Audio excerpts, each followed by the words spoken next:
నాకు తోడై ఉన్నాడు. నా జీవితంలోకి దేవుడు ఎంటర్ అయ్యాడు. నేను ఆశించినవి నాకు ఇవ్వడానికి ఒక కాలాన్ని నిర్ణయించాడు. నేను అనుభవిస్తున్న శ్రమల నుంచి నేను విడుదల పొందడానికి విడుదల కాలం కూడా నిర్ణయించాడు. నేను పొందిన అవమానాలకు ప్రతిగా నేను హెచ్చింపబడడానికి తగిన కాలాన్ని కూడా దేవుడు డిసైడ్ చేశాడు. దీన్ని నేను నమ్ముతున్నాను. దీన్ని బట్టి, ఆయనను బట్టి నేను సంతోషంగా ఉండాలా లేకపోతే ఏడుపు కొట్టు బతికే బతకాలా అనేది నువ్వే నిర్ధారణ చేసుకో.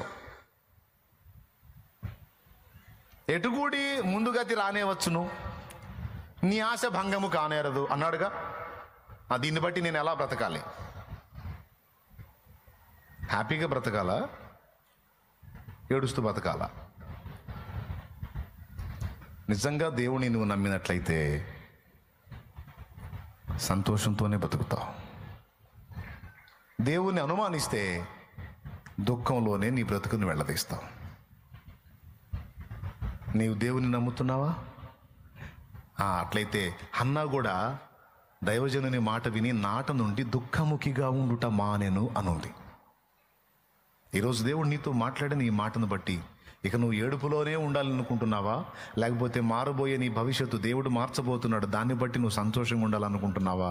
నువ్వేమనుకుంటున్నావో ఓ మాట చెప్పు. ఏడవాలనుకుంటున్నావా, సంతోషంగా ఉండాలనుకుంటున్నావా? దేన్ని బట్టి? పెద్దగా